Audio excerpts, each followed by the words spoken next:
I'm Tenitra Batiste, and I'm just thinking about this. Did the Falcons do a break glass in case of emergency move with that decision? I'm Maria Martin, and I need everyone to chill out just a little bit on Michael Penix Jr. I'm Aaron Freeman, and I need people to stop listening to people that don't watch the Atlanta Falcons talk about the Atlanta Falcons. I'm Jarvis Davis, and I agree with everything everyone just said.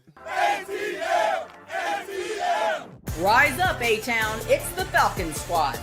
Everything Atlanta Falcons every week. Breaking down all the big hits and game-changing plays from the ATL. The way only the Locked On Podcast Network can. Straight from the ATL, the Falcons Squad Show starts now. Welcome to the Falcons Squad Show, your home for the best Atlanta Falcons football talk. I'm your host, Tenitra Batiste. Alongside me, our Locked On Falcons host, Aaron Freeman, Locked On analyst, Jarvis Davis, and 11 Alive anchor, Maria Martin. The Squad Show is also part of the Locked On Podcast Network, your team every day. And Crossover Thursday is presented by PrizePicks. Download the PrizePicks app today and use code Locked On NFL to get $50 in lineups after you play your first $5 lineup. So, more coach speak from Raheem Morris on Zac Robinson or no? We'll talk about that, and who will have the big, broad shoulders to take on the offense that is the juggernaut behind former Falcons quarterback Marcus Mariota. We'll download on that as well. And real talk, what do these Falcons need to do so that they can get a W against Washington come Sunday? But first, we got to talk about a move that I alluded to in the open that the Falcons made this week. So, Maria, the Falcons relieved Ike Hilliard of his duties as wide receivers coach this week. TJ Yates moves over to take over as wide receivers coach. But first, is this actually the move the Falcons need to make or needed to make to get the offense on track, or have the Falcons kind of gone into panic mode? Yeah, I don't think the Falcons are panicking, but what the firing of Ike Hilliard signals to me is they needed to come up with something, anything, to kind of turn down the noise a little bit. And they understand that the pressure is really high because at this point, we've talked about it for months now. On the offensive side of the ball, half of your starters are first-round draft picks. You have built for this machine to operate at a higher clip, much higher than what it's been operating at. And so when you're not even getting to the red zone against Carolina and you have everyone not on the same page, not just Michael Penix, but every single person on that offense, you're looking around saying something's got to change. I don't know what it is. Somebody give me an idea.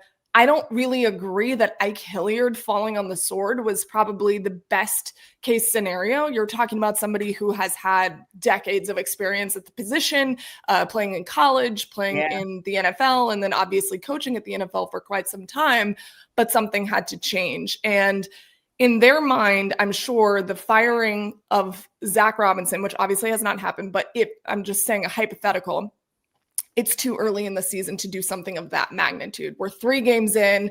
Michael is only through 6 starts in the NFL as a quarterback, so you're giving him a little bit of grace, aka moving him around. Somebody had to take wide receiver duties. TJ Yates has familiarity doing that on this team, obviously a former quarterback, currently the pass game coordinator.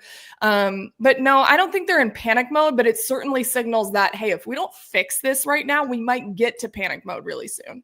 And fix it fast, Maria. What about for you, Jarvis? When you look at that move that was made earlier this week to relieve Ike Hilliard of his duties, but also to transition wide receiver coaching responsibilities to TJ Yates, when you looked at that move or when you heard about that move, did you think, oh, wow, that's the move that the Falcons needed to make in order to get this offense jump started? And if not, do you feel like it's a panic mode move? I think it's a more so of the latter. I think it's a panic mode move because here's the thing. One of the things that, like, what this type of move is kind of brings me to the thing that I've been kind of talking about, kind of touched on it after the game on Sunday. And it was just like, hey, man, I can't. You're making moves that are questionable, all right? Like I have to question why you would fire your wide receiver coach 3 games into the season. If you're firing him that early, you probably should have come into the season with him, right? Like if it was that easy for you that quickly, if you made that decision, that type of decision that quickly, that tells me that you didn't really believe he can be the guy that can get the job done in the first place. Because that's one of the, and like taking it back to last year, the wide receiver, Drake London had a career year. Doggone, Darnell Mooney had one of his best years, right? They had two wide receivers that had gone over 1,000 yards, right? If Darnell Mooney hadn't gotten hurt. So what's the difference? Like, what's the difference between this year and last year? Okay, quarterback. All right, Michael Penix, he had been playing solid and he had a awful game. So every time someone has an awful game, are they gonna fire Zac Robinson if he has an awful play calling game, right? If he calling plays, he doesn't have a good game, are they gonna fire him? Or are you gonna fire Nate Ollie if the defensive line doesn't get enough sacks next game? I'm confused. Like these are the type of moves that just make me ask questions. And the more I ask questions, the more I start to lose whatever faith I had that you can be the leader of this team. Yeah. And for you, Aaron, I know as Jarvis was saying, it feels like a little bit of a panic mode for him. Maria saying, hey, not so much a panic mode, but, definitely can understand the concern and trying to make some move of some kind. But was this the move the Falcons needed to make in order to get this offense on track? Do you feel like maybe this was kind of a knee-jerk reaction? I think the Falcons wide receiver position and the decline in play through 3 games this season is, to me, the biggest reason for why the offense is stagnated. This offense was driven, as Jarvis pointed out, by their wide receiver success. One of the things that we talked about all throughout the offseason was, hey, there's no play action in this offense. And basically it's go out there, Darnell Mooney, go out there and win. And Darnell Mooney did that at a high level. He was only behind Justin Jefferson in terms of being one of the most explosive wide receiver in the NFL last year. Drake London was their big money maker on third downs. He was primarily their big red zone threat. He has yet to catch a single pass in the red zone. Mooney has not been the playmaker that he was. And so I understand why the Falcons are looking at this and saying, we're not getting the performance from this group that was basically the engine of the passing game last year. And so something needs to be done. To me, where I have the questions is not, hey, the Falcons need to shake things up at the wide receiver position. My question is firing Ike Hilliard going to lead to this wide receiver group getting better? Because we saw last year with this group of players, with Darnell Mooney, with Ray-Ray McCloud, with Drake London, all of those guys showed significant growth under Ike Hilliard last year. And you go back to TJ Yates' time in Atlanta in 22 and 23 as the wide receiver coach. And yes, Drake London was good in those years.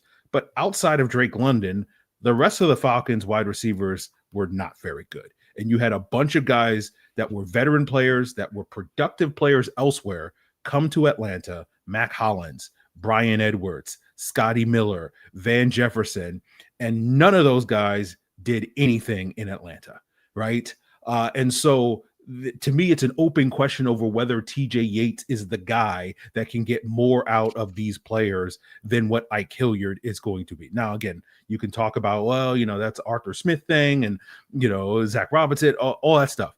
But to me, like, that's where my skepticism is. It's not, hey, the Falcons need to shake things up at the wide receiver position. Is TJ Yates the solution and the thing that's going to help get more out of this group? The body of work suggests no. And so to me, that's where my concerns are. Not that they tried to make a move at the wide receiver position, but they essentially promoted a guy or reassigned a guy that just doesn't have a proven track record of being able to get the most out of this position group, which is, to me, the key to this offense getting back on track. Yeah, Aaron's hitting the nail on the head here. It's kind of, let's pick something and roll with that because we feel like we need to make a move because these receivers last year under Ike were having career years. Drake London, Darnell Mooney was resurrected from what people thought he was no longer after his time in Chicago. And I think one thing that's really interesting that you kind of scratch your head at is Raheem Morris was sitting there on Wednesday and telling us, oh, Darnell's still in the ramp-up period because remember, he missed all of training camp. So if that's true, then why are we not giving Ike a little more grace? Yeah, and Maria, you kind of hit on a couple of points that I was thinking of as well. Like when we kind of look at Ike Hilliard, and I'm thinking back to even his time with the Washington Redskins as a wide receivers coach, the Pittsburgh Steelers as a wide receivers coach, and some of the quality, those were some of the quality seasons or better seasons that you were getting out of the wide receiver core for those teams respectively. And then I kind of look and I say, okay, I guess my other thing is when I'm thinking about TJ Yates and kind of where I want him to focus. Passing game coordinator. And yes, we have seen Raheem Morris do a better job of kind of like managing the game, if you will. But if that's one of your game managers, TJ Yates, I don't know that I've seen enough from Raheem and his core as full-on game managers to say, hey, you over there, game manager, we're going to add something else to your plate. So I'm not sure that that's kind of the answer either. And, you know, like you guys said, when I think about the uptick, kind of the progression, the growth, if you will, of this wide receiver core for the Falcons, especially as you guys mentioned last season, I'm looking at Ike Hilliard and I'm saying, hey, got to give Ike Hilliard some credit in what he was able to do in getting those guys to that point. And I think the final thing there is this. So we're saying that the offense stalling in the red zone is the fault of the guy who oversees the wide receivers. I'm not saying that you would get rid of your offense coordinator at this time, but I'm just saying I don't feel like that's the position. I feel like it was almost, hey, we got to do something. And that's just the position that unfortunately for Ike Hilliard ended up sort of on the chopping block. But then Maria Jarvis kind of posed this question, and I'll throw it out to you as well. Do you feel like when you see some of these moves that are a little bit of a head scratcher, if you will, does it make you feel like maybe, I don't want to say Raheem is in over his head, but maybe he's kind of like swimming upstream, like harder than he should have to be at this point? Yeah, I mean, I don't think he's in over his head by any means, but I do think that there is a certain level of pressure that has just been completely on display through 3 games that we didn't expect. You know, we certainly thought, okay, Mike's now the quarterback and they have a ton of weapons and there's, you know, symmetry and there's consistency and this should be a home run offense. And then wait a second, they just got shut out against a team that they had no business getting shut out against. So yeah, I mean, it's cranked up a ton. We talked immensely about the pressure on Terry Fontenot to get it right. And when you look at what the defense has been able to do through 3 games, they've been pretty solid. And then you turn around and the offense who you had a bit more faith in, remember, we had all of the questions on the defensive side of the ball. What are these rookies going to look like? What is it going to look like when you have young guys starting and you're rotating guys in and out like a hockey line? We had no idea, but we knew in theory what the offense was going to be able to produce. And once it's not, then it's like, oh crap, the heat has turned up on me as well. It's not just Terry Fontenot. And so I think that's more of the line of thinking for myself, is that not that he's in over his head, but he's certainly feeling the pressure more than he probably would if we weren't sitting here talking about a very stagnant offense through 3 games of the season. Yeah, Maria, agree with you on that. And I was thinking as well, Jarvis, like, obviously he's out on IR, but Rondale Moore kind of came to mind as well, just in terms of some of those wide receivers having, you know, those kind of career years, if you will. And when I think about him being on IR with the Vikings, it just took me back to like Drake London and Darnell Mooney starting this season off not being 100% either. So it's like, okay, you're scapegoating Ike Hilliard when the two, you know, his 2 most critical pieces in what he's trying to do with Zac Robinson aren't at their best. So yeah, it kind of does. I wanted to just kind of come back to that point because it was right there, but I couldn't quite get the name together that I wanted. But ultimately speaking, like I said, I don't know that I would necessarily ask the question of if Ra is over his head, but do you feel like, you know, does it feel like this hard swim upstream, like he's just fighting harder than he should have to going into week 4 of the season? Yeah, absolutely. I because you know, because you're firing a position coach 3 weeks into the season. I'm like, because your quarterback had a bad game, the offense just looked off, right? And there was just the special teams had a bad game as well. Nobody want to talk about that. Like playing the going on speed dating. Marquise Williams going on speed dating with who his returner is going to be. So that's the type of stuff. And I hate to be petty, Aaron. That's the type of stuff you work on during the preseason, man. Like, come on, what are we talking about right here? Wow. Like, and Zac Robinson in the press conference yesterday. Oh, yeah, something I've been thinking about for a long time. I brought it to Rob, blah, blah, blah, blah, blah. Well, why you ain't doing it in the preseason? Dog it. The games don't matter, right? The games don't matter, so why not try stuff in the preseason? Can you refresh my memory? Wasn't he down there last year in the preseason at some point, right? And he did like a little experimentation. Am I crazy? I was trying to remember. I thought last year in the preseason, he was down on the field and then moved to the box, right? I know I saw one of the games was because we talked about it on one of the shows. Was calling the game. Zac Robinson was on the sideline. Yes, but TJ gave him call plays, but he was not. Exactly. Yeah. Because I remember we had to do it in my mind, I flipped it, and I can remember. I think Jarvis was like, "No, it's flipped." So no, you're right. That happened. But yeah, like that's my whole point. Like, this is the regular season isn't the time to try stuff and see how things work. And I think it was Allison who asked the question. Maria, you can correct me if I'm wrong. She asked about, is this something that you're going to do for the rest of the season, or is that up in the air as well? And I'm just like, why are we asking these type of questions? These are the type of questions that we don't not her. I'm not discrediting her for that, but I'm just saying those are the type of questions that shouldn't be asked, because there's no situation for you to ask those questions because you're making moves like this. So I just think that, Raheem is like, he's not in over his head. I agree with you that on T, but it just seemed like he's just making this thing harder than what it should be at this point. Can I say one thing, Aaron, real quick? To me, the Zac moving down to the field move was less. I think this kind of came about really in the third week of the season. When you see what happened to Mike specifically on Sunday, that to me is panic mode. We got to fix this and we got to fix it now, because at the end of the day, they're explaining Mike as not a rookie or not a young quarterback. That just is a way to publicly invoke confidence in a quarterback. So now they're walking back and saying, oh, he is young. Well, no, duh. He's only had 6 starts in the NFL. He's been young. Okay. He's not young in age. Kyle is older than him, whatever, or he's older than Kyle, whatever the case may be. But he is still a young quarterback in the NFL. Yeah. He needs help. Like, he actually needs help. He was drowning on Sunday, not just because he had a bad game, because he did. We all know he stunk it up on Sunday, but so did everybody else around him. And when I'm looking at the bench through my binoculars and I don't see enough support on the sideline, that is when, to me, it's okay, I do need to move down to the field, because offensive coordinators in the sky, they're not having full-blown conversations with these guys throughout the duration of a defensive series. So if he's on the field, he has the capability to do that. That's kind of what I thought the thought process was around that. Great point, Maria. Yeah, and getting back to if Raheem is over his head, to me, I'm not ready to say that now, but it does feel like we're getting closer to having that question. And it goes back to what Jarvis was saying, not only on Sunday on the post game, but today, where it's like you're questioning the moves. And like, to me, obviously we've had a lot of conversation about the kicking situation and the back and forth and all that stuff.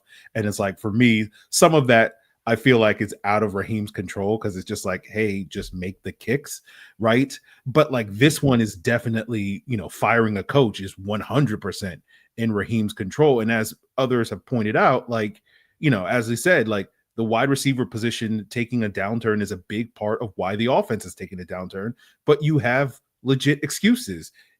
Mooney misses all the preseason. So all that work that Mooney and Penix are supposed to get together doesn't exist. And I know the Falcons downplayed it the whole summer, like, oh, they did so many reps during the offseason. So it's like downplayed the preseason.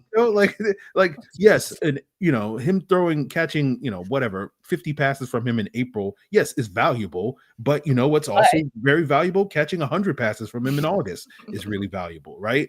And then you have the injuries on top of that, right? Mooney's injury, Drake's injury, and so it's like, yes, I understand why you're trying to reshuffle and shake up this wide receiver room, because you need that unit to start playing better for this offense to start playing better. But like, to me, the idea that like Ike Hilliard wasn't coaching these guys up when guys have missed time, Penix is a young quarterback, guys are playing hurt, and it's Ike Hilliard's fault that all those things are things. That's where I sit here and I go, yes, this to me is really questionable by Raheem Morris, because it does, again, talking about it potentially being a panic move. You're trying to shake things up, understandably, but it's like, why are you scapegoating the guy that's has a proven track record to get the most out of not only this group of wide receivers, but as T pointed out, previous teams' groups of wide receivers? And we're just sitting here going like, there aren't reasons behind why the performance. It just felt like maybe give it a little bit more time, give it another week to the bye week, and then if things aren't picking up, maybe make a move. So to me, it's a lot of questions right now, and to me, it does put more of a bullseye now on Raheem Morris in terms of the decision making that he has made. If this doesn't work out, there's going to be potential hell to pay. And Aaron, I know we got to wrap, but I got to just co-sign on that when you talk about the bye week, because you're looking at just one more week, and who knows? We don't know whether keeping Ike Hilliard would have allowed or moved the Falcons to a point where they were going to get a W per se. But even if they perform better, if you saw the wide receivers have maybe one or both of them, 1 and 2, meaning have 100-yard games, or Kyle Pitts kind of showed up and did his thing in that space, we might be having a different conversation if we were just able to see a potent offense in week 4 heading into a bye week. So I think you make a great point about whether or not it feels like it. And to Jarvis's point as well, and Maria's as well, you might not be in over your head, but it feels like you're swimming upstream, because once you start doing certain things, and I hate to be petty, but moving Kirk Cousins, I don't care if it was trash time, but when people start stacking those things together, Ike Hilliard, that Byron, people start stacking those things together, and it starts to just make you question what is going on with the guy at the helm on the sidelines. Now, speaking of that, the guy on the sidelines at the helm sometimes gives us coach speak. True what he said earlier this week or not? We'll take it under further review.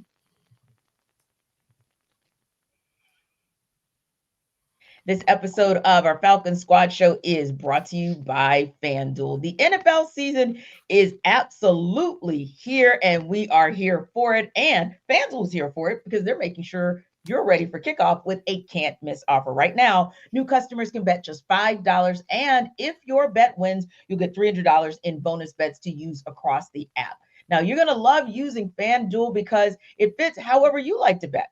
Player props, building a same-game parlay, or even jumping in live as the action unfolds. It makes every game more exciting, whether you're watching your team, like you'll be doing on Sunday, watching the Falcons host the Washington Commanders, or just keeping an eye on your fantasy lineup. Obviously, the NFL is kicking into week 4 this season tonight with a matchup of the Arizona Cardinals and the Seattle Seahawks. Should be a nice little NFC West battle that you might want to keep your eye on. So are you ready to play? You should be, because it's quick, it's easy, and the best way to add a little more energy to Sundays and even Thursdays. So download the FanDuel app now by visiting FanDuel.com to get started. It's that simple. Just visit FanDuel.com to get started. That's FanDuel.com to place your first $5 bet.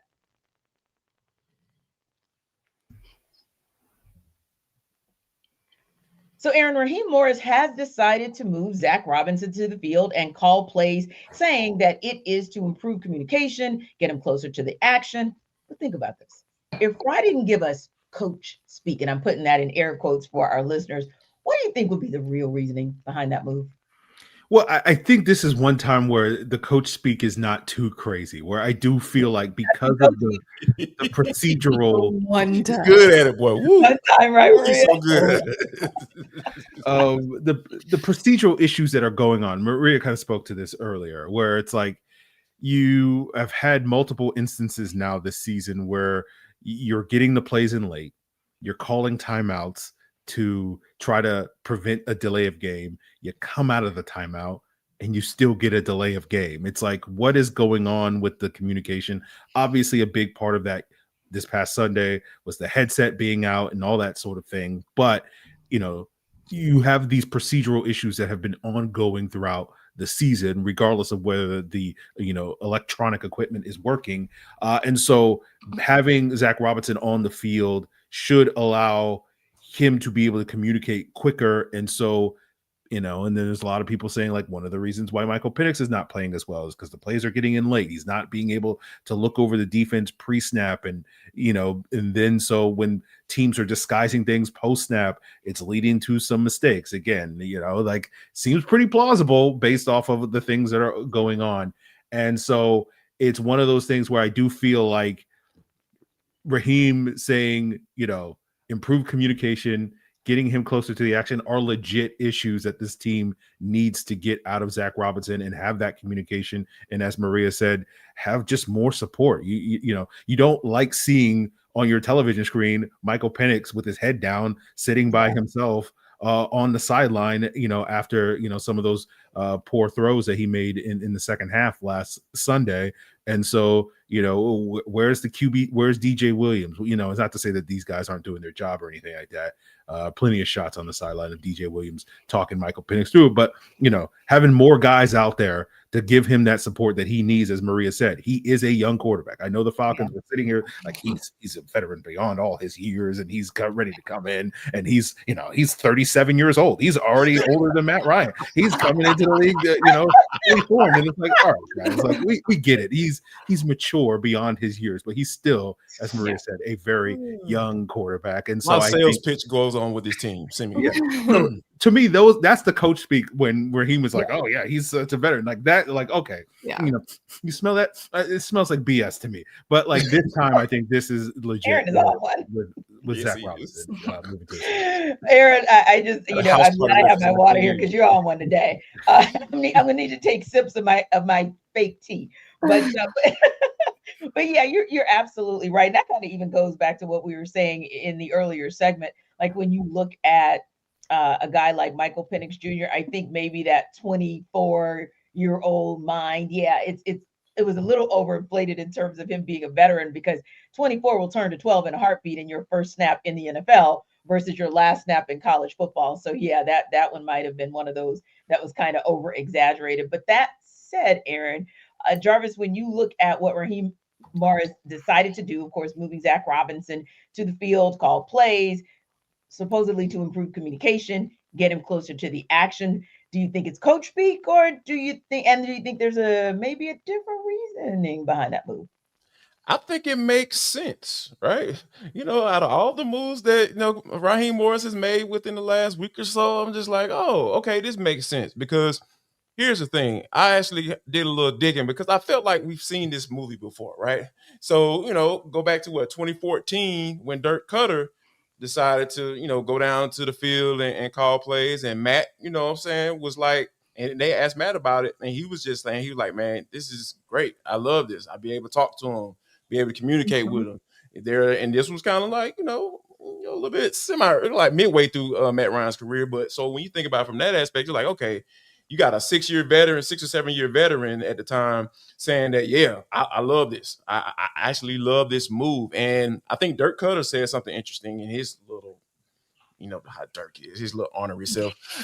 he was like, yeah, if my players like it, I love it. I don't think it makes a difference. But if my players while my quarterback wants me to be down on the field or would enjoy being on the field, then that's what I'll do. And I was like, that's one of the things that I like to hear. It's all about servicing the player, right? If the player is sitting over there on the bench by himself and nobody talking to him, and like that's not good. I'm sorry. Like you have to athletes constantly want feedback, right? The good ones, especially the good ones. They want to be better. They want to do the right thing. They want to do what they want to please their coaches, so to speak. So for me, I feel like, this move made a lot of sense because I know the headset was a big part of the communication issues, but they've been having issues with play clock, especially on the road. Like, on the road, you're going to have some issues. Like, even in Minnesota, they had some issues up there. So I think that with Zac being down there and being able to communicate with Michael Penix Jr., his young quarterback, during series while the defense is out on the field, heck yeah, that's not gonna work. Because here's the thing, like I feel like Zac is going to have to get to a point where, and I know I'm talking about speed dating, speeding up the process here, but he's going to get to the point where he's like, hey, man, what do you think? What do you like in this particular situation? I mean, I know that it's going to take him having success, right? You know, being a little bit more consistent, even though he was consistent before this last game. But I feel like that relationship between play caller and quarterback, Zac Robinson making sure that he's there for him in those moments so he can get out of that funk, because having a 24, 25-year-old guy trying to figure out a way to get out of a funk, and he never been in one because he never been in the NFL and been in a funk before, like that's a hard road to travel. And it's almost like swimming upstream. Sounds familiar? Sounds familiar. What about you, Maria? When you hear it, like we said, maybe it's not full-on coach speak, but it might be a little something in that resembling coach speak. But what do you think was that real reasoning behind that move for Zac Robinson to go to the field and call plays? Yeah, I mean, it's everything that these guys touched on, and kind of what I touched on earlier. Remember, the communication goes beyond the headset issues. We already know that those are an issue. But when I'm saying communication, what I think the coaches are saying, in part, they're also blaming the headset situation, which they're hoping isn't going to happen. Obviously, again, that it can't happen. Communication is what Jarvis is talking about. When you have a young quarterback on the sideline, and I saw that. I mean, I saw him sitting by himself a lot. Now, granted, DJ was probably done talking to him, and he's sitting by himself, and some guys like to be left alone, but I'm sorry, when you're the starting quarterback and you're young, you're 6 starts in, you don't get to be left alone. So, you know, you need somebody right next to you looking at the iPad. Hey, there is a wide open guy here. Why'd you miss him? What are you seeing? Like, how can we fix it? You know, there needs to be continuous. What are you seeing?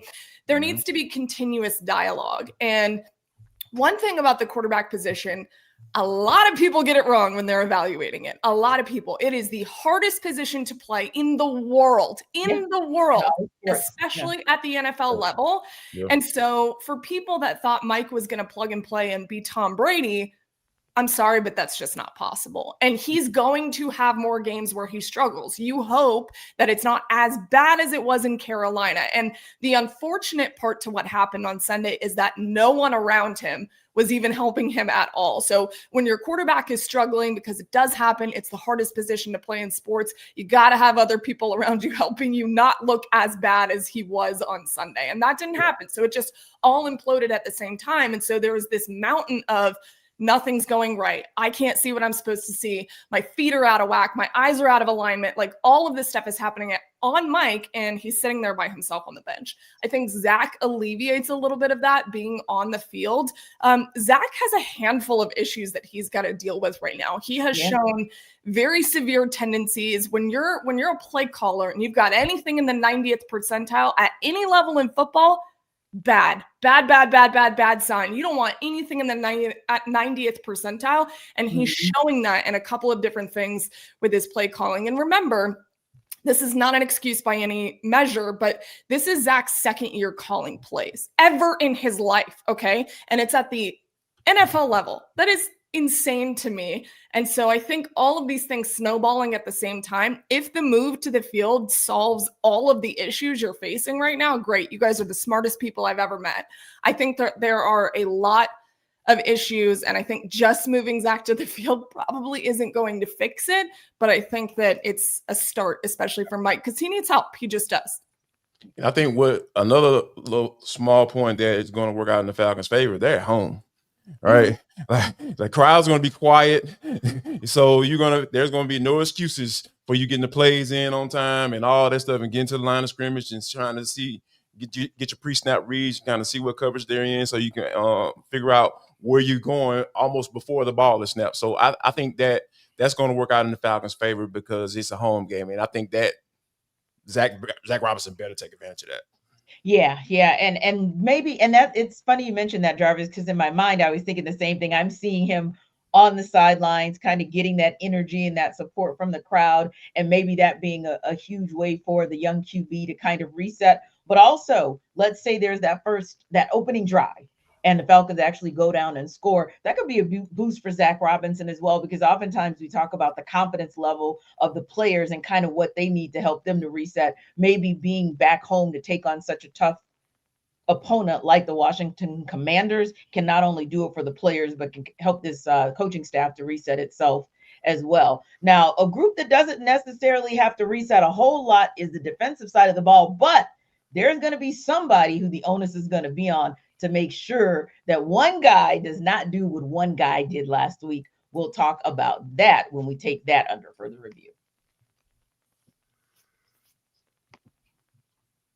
This episode of our Falcons Squad Show is brought to you by Game Time. Of course, the NFL season is back. We're going into week 4, and honestly, there's nothing better than being in the stadium surrounded by fans cheering on your team, just like we talked about the Falcons doing this Sunday at Mercedes-Benz Stadium. But let's be honest, getting tickets can be a hassle between queues, login screens, prices jumping at checkout. It can be frustrating. So that's why you should use Game Time. I know I have, because it is the app that gives the advantage back to fans. It's fast, it's easy, and it's backed by the Game Time guarantee. You'll always get 100% authentic tickets delivered on time and at the best price. Plus, all fees are included, so the price you see is the price you pay.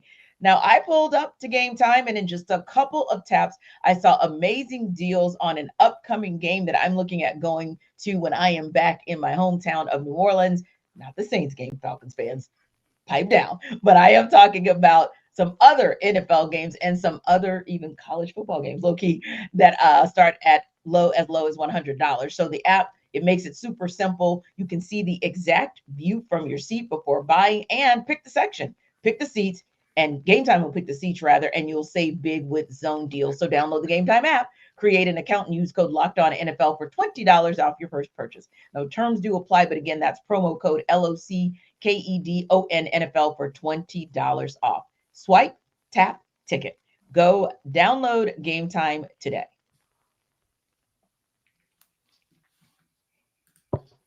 So Jeff Ulbrich has a big task this week because he has to prepare for 2 different QBs. Now, Jayden Daniels, we know in getting the injury report from the Commanders, he was limited in practice Wednesday.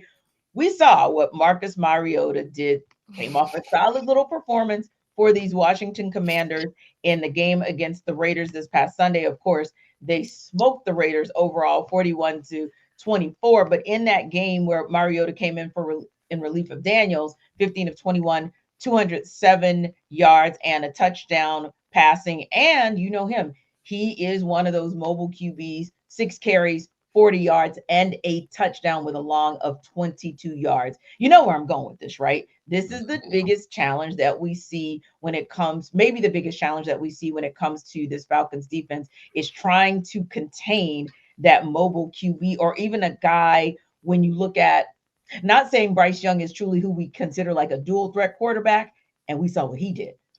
Marcus Mariota, we all know, is a dual threat quarterback, more with his legs than his arms, which could be troublesome for the Falcons Sunday.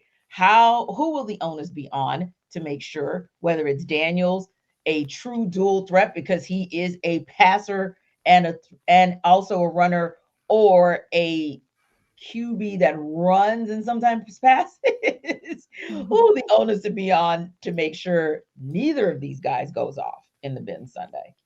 3 people: defensive line, defensive line, defensive line, because the Falcons struggle with allowing quarterbacks to get outside of the pocket, the rush discipline. I'm gonna be saying that all day leading up to the game, like that night at the game after. Hopefully I won't be saying it after the game. Because yeah, I hope not. I really hope that I'm not saying that, because you know that was one of the reasons why Nate Allen was brought in here. Jay Rogers is no longer here because they had some of those same issues, and guys weren't really doing what they need to do up front last year. So for me, yeah, it has to be the defensive line. It has to be Jeff Ulbrich, understanding that the game plan will be a little different if Jayden Daniels plays versus Marcus Mariota plays, because I respect Jaden Daniels' arm a whole heck of a lot better, No question. more than I do Marcus Mariota's for sure. And he's much more dynamic in the run game. So I think that, you know, if it's Marcus Mariota, don't let him beat you with his legs, because he can't beat you with his arm. I'm just going to make that assumption. I'll say that. I'll be wrong about that. If we're talking about Marcus Mariota throwing for 300 yards and 2 tuds on the Falcons Squad Show after the game, I'll take that egg on my face. But when it comes to what the game plan is the onus is going to be on this defensive line. These guys have to make sure they keep this man in the pocket and switch it up some. I don't mind you do the whole must rush type deal where you're just trying to keep him in front of you. Use Jalen Walker as a spy. God dog it. You know, if they're in base and he's at that outside linebacker spot, man, drop that man off and just have him just like this at Jaden Daniels. Where you going? What you doing? You know, because we know Jalen Walker is versatile enough to be able to do those type of things. So yeah, this defensive line, they have to be disciplined, and they have to at some point get him on the ground as well. Yeah.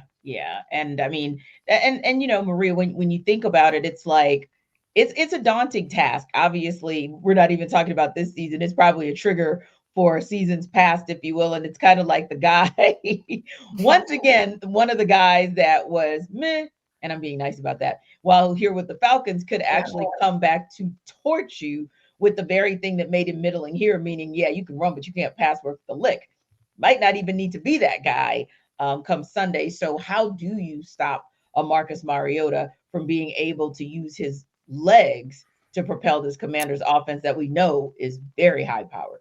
I'll tell you one thing. If Marcus Mariota comes into the bins and like lights it up, I'm going to need to like really I'm going to need to call Jarvis immediately. I need to make sure he's okay. Aaron too, probably. Like I would be actually concerned for a lot of people in that scenario. I'll be concerned for myself if Marcus Mariota comes in. I said I would be giving you a phone call and making sure you're all right. Please call me, please. I'm gonna need it. It's like having a full-blown mental breakdown on live streaming podcasting. It will be must-watch streaming for everyone involved. No, that would be worst case scenario. Here's the good news, okay? Like let's find a positive in all of this. Yes. As I mentioned earlier in the podcast, the Falcons defense really hasn't been the issue this year, okay? Like they're pretty good. And even after the 30-0 loss, which looks like a nasty number for a defense, they're still top 10 in a lot of defensive categories. And they still didn't allow them to convert on a whole lot of third downs in Carolina. D. Alford, who nobody had faith in for a long time, actually looked pretty good. I did. You had faith in him? Okay, that's good. I defended D. Alford in several situations. After the game or before the game? Yeah. No, before the game. Okay. Game. Okay. I've always said D. Alford. I never said D. Alford was an amazing player, but I always said that he's a veteran guy that you want to keep around. I've always said that. I wasn't even taking a personal shot at you, but everyone's faces made it look like I was. I was wondering where Jarvis was going with this because. Oh yeah, me too. I was trying to follow him. He has like, yeah. Yes. Anyways, veteran stuff matters. So, continue, Maria. My bad. It does. And D looks like this is completely not where I was going, but D looks to me like he's kind of unlocked something else, and he was talking to us yesterday and said it's more of a prove it year for him. And look, he gets the opportunity without AJ Terrell in the mix for the moment. But yeah, the defensive line, I think, is going to be huge in this one. You know, they've been very, very good against the pass. And aside from Baker Mayfield, to me, they haven't had a quarterback that's been next level. And I know Bryce was okay. Like he looked pretty good, not great. But still, they haven't been faced with one of these quarterbacks where I felt very nervous for the defense, just given how they've improved from last year. So the defense doesn't make me as worried. However, I don't know what to think anymore after I thought that the offense didn't make me worried. And then I saw what I saw on Sunday. So, as long as Marcus Mariota doesn't come in here and make Jarvis have a full-blown meltdown after the game, then I think they've done their job. It probably will happen if he does. It probably will happen if I just put it into the universe. I am genuinely concerned for the entire Falcons fan base if that is going to be the case. I don't even know what I would do. I don't know. Yeah, because they've already fired the coach and the OC already, just off of one game. So imagine Marcus Mariota coming in here. Do you understand? Like, that it's going down. Like it's going down. That's if he plays. Obviously, that's if he plays. If he plays, yes. Yeah. Anyway. Yeah. So I think it's one of those things where the Falcons are once again now this time facing a true mobile quarterback as opposed to just one who could get out of the pocket. So you've got, as Maria talked about, the Alford, you've got the D-line, of course, but you've got a second level where somebody potentially may have to step out so that this guy isn't finding his way into the end zone come Sunday from a run from some like he had just this past weekend. But when you look at how Jeff Ulbrich has to approach this game Sunday, and particularly having to scheme for two quarterbacks who are decidedly different in their skill set, who is that onus on as far as a player really stepping up and making sure that, hey, not Jaden Daniels, not Marcus Mariota is going to be the one that goes off on us this week?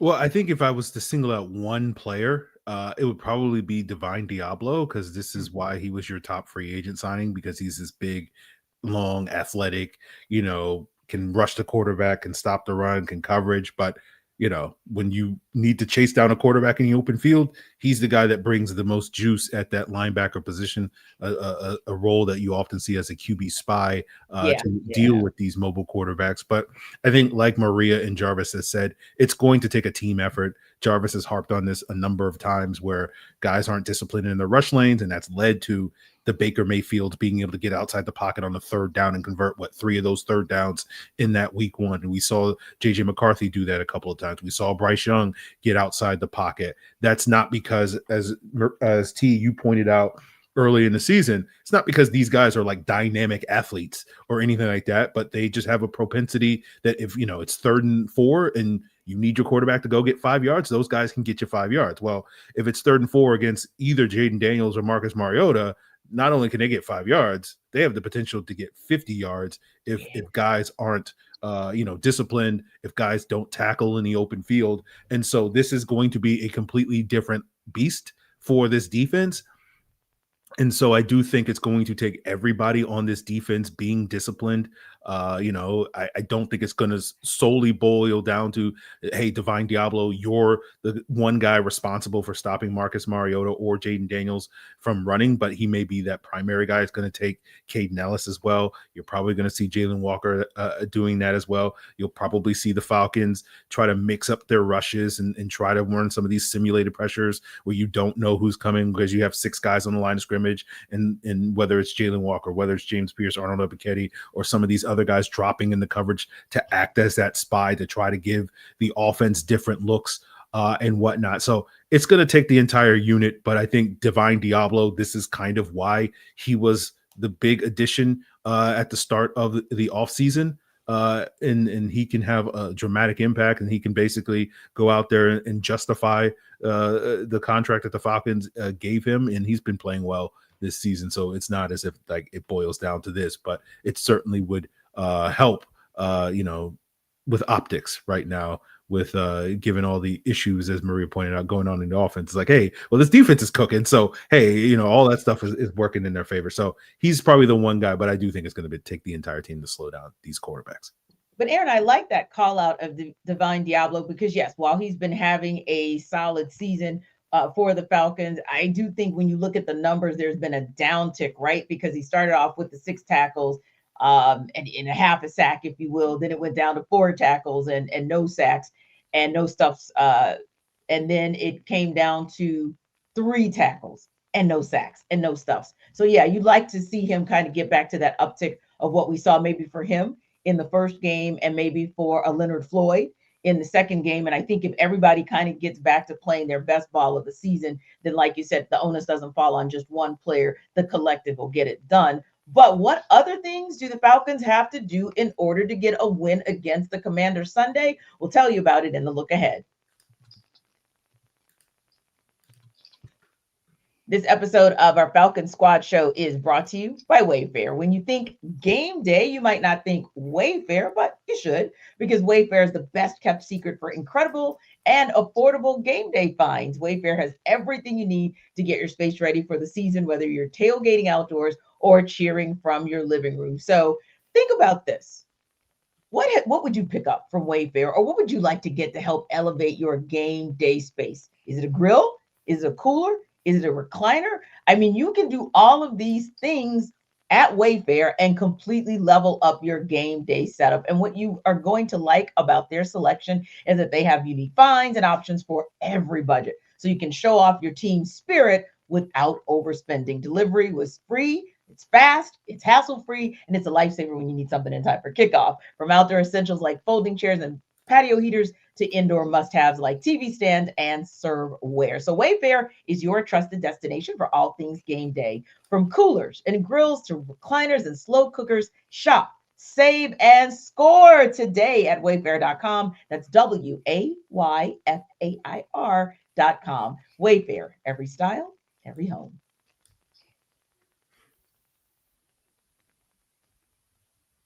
So Maria, we've come to a game that, and it's interesting because we kind of felt like we used the term must win loosely last week for the game against the Carolina Panthers, but after the 30-0 drubbing, I think you can call Washington Commanders game an outright must win game. So for you, we've already talked about kind of what we're looking for on the defensive side of the ball, what we think Jeff Ulbrich needs to do, and kind of the players we want to see step up. What are some of the other areas or players where you say, hey, you need to have a lights out game in order for this Falcons team to get back in the win column? Yeah, well, not just the fact that this is a must win, and it is, like it very much is, but they're staring down an unbelievable stretch of 3 straight games. And so if you don't get off to the right foot against the Commanders, what's going to happen against the Bills? What's going to happen on the road at the 49ers? Like, I think it is of the utmost importance that they do a dramatic turnaround on offense. And, I'm always going to point to the offensive side of the ball in this one on Sunday because they're the ones that just didn't get on the airplane to go to Carolina. They just didn't show up at all. So, for Mike, I think it is really important to try to correct a lot of those things. And look, he admitted it. He said, I got to throw to the wide open receivers when they are wide open. And, stuff like that happens when you're young and you're trying to figure stuff out, but he's got to get there because, there were a couple instances last Sunday where I'm trying to think, probably 2 off the top of my head that were clear and obvious. A lot of things when people are watching film back are clear and obvious open touchdowns. I'm going to tell you they're not. There were 2, one specifically to Kyle Pitts over the middle where it is clear and obvious that it would have been a touchdown. And then we're talking about a different ball game when you've scored 2 touchdowns. So, Mike needs to correct those things. We're obviously hoping that Zac Robinson moving down helps a lot of that. But Zac himself, I mentioned earlier in the show, he is showing a lot of tendency that has nothing to do with being in the pistol. The pistol doesn't affect the quarterback's mobility like some people have suggested. That is the wildest thought process I've ever heard in my life. The issue is not the pistol, okay? The issue is not the formation. The issue is the tendency out of the formation. So defenses know when they're in gun on 3rd and long, they're probably going to pass the football. They're not even trying to disguise it at this point. That's the 90th percentile that we're talking about. So the tendencies have to be rearranged for Zac on Sunday. Otherwise, it's going to be a long season for this offense because this defense already knows when they're lining up in gun, when they're lining up in pistol, or sidecar. Some people call gun sidecar, same thing. They're showing massive tendency that has to be fixed on Sunday. For me, that's the biggest thing, is that Zac Robinson has to fix tendencies, especially on 3rd and long. Otherwise, I don't know when they're going to score, no matter how much Mike fixes. Yeah, and to add to that, Maria, I would say tendencies 1,000%. And if this Falcons team finds itself behind, and I'm not saying big behind, like a big deficit, if you will, but if this Falcons team finds itself behind at halftime, what will Zac Robinson do to make adjustments? Jarvis, I feel like at least throughout the course of this season, we've seen some of those adjustments from Jeff Ulbrich at half. I don't know that we've seen enough of them from Zac Robinson should they be needed. So yeah, just to piggyback on what Maria is saying about calling the vanilla offense or being very obvious in your play calling, I think at halftime, if there's a need to make an adjustment, that needs to show up come Sunday. But for you, what are some of the other things that the Falcons need to do in order to get a win? I need MPX to show up at home, right? I want to see. Give me the guy that played in Game 1 against the Bucks. I'll take that. I feel like if he plays like that, yeah, they'll get a dub. I'm not saying it's gonna be an easy game, but Sure. if the way he was playing, the way he said, "Hey man, I'm putting this team on my back by hook or by crook. If it takes me running and stretching and using every inch of my body to get first downs and get into this end zone, yeah, that's the type of play I want to see from the quarterback, because I think ultimately that's what matters. And I think that, you talk about the Drake Londons and the Kyle Pitts and the Darnell Moonies and the Bijan Robinsons of the world. Yeah, I know it's easy to turn around and hand it off to him, but it's all about that QB, man. Like Michael Penix will be the key.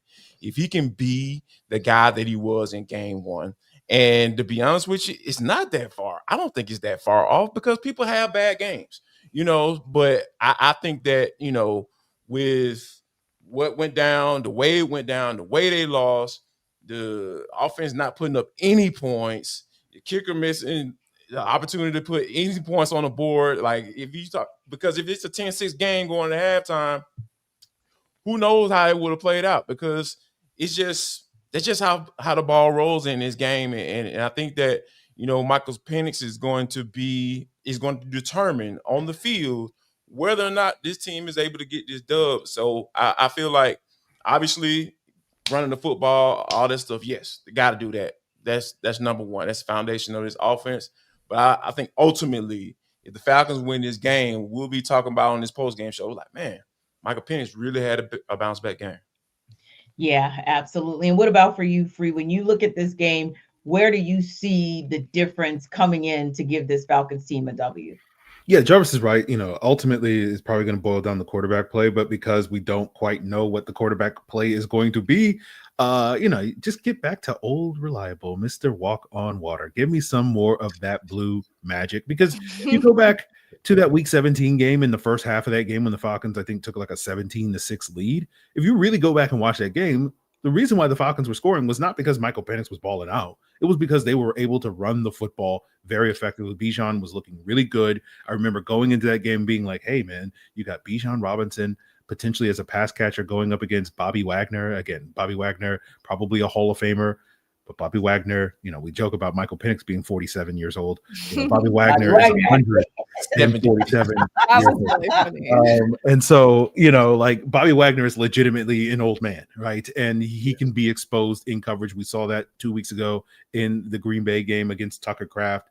And the Falcons tried to scheme up some things for Bijan in that game in Week 17. They didn't quite hit those throws as consistently as they would want to. Hopefully they will be able to do so again this week, because Bijan has been kind of their most reliable playmaker and pass catcher, at least in terms of explosive plays early in the season. And you get him one-on-one with some of these linebackers and safeties that Washington has, he can do the things that we've seen him do, in addition to all the things that he can do on the ground. So, as we figure out what Michael Penix and what this passing game is going to be, hey, just sprinkle a little blue magic into this offense and let's see what it does. So I feel like in the meantime, as we figure out the quarterback and the passing game, the running game is going to be critical to their success, because, it's kind of, as we sit here with all these questions about Zac Robinson's play calling and his tendencies and can the receiver position, all that stuff. It's like, hey, the one thing we do know about this offense, hey, they got someone who can walk on water. So like, hey, let's see it. That's the one thing you know about this thing. That's the one, we heard Raheem say it, last week, where it's like, I think he's the best player in the league. And it's like, okay, I want to see it. I want to see it at home for the home crowd. Let's see him look like the best player. I know this home crowd, we miss having that with Julio Jones, where it's like, hey, this dude is the best player in the league when he's on one. And I want to see Bijan sort of, fill those shoes for this home team come Sunday. Yeah. Yeah. And for me, I think it's two. It's number one, like you guys were talking about when I look at Bijan Robinson, and this is not a knock on Bijan, by the way, but just saying that we've got to get to a point in place where it's not empty calories. So this run offense has been pretty solid in all 3 games, but it doesn't matter if the scoreboard doesn't indicate that or if there's not a mark in the win column. So let's actually get into the red zone and then make something happen. And how about making touchdowns happen? Because what I don't want to have another darn show about, not a segment, not a damn show, is a kicking game.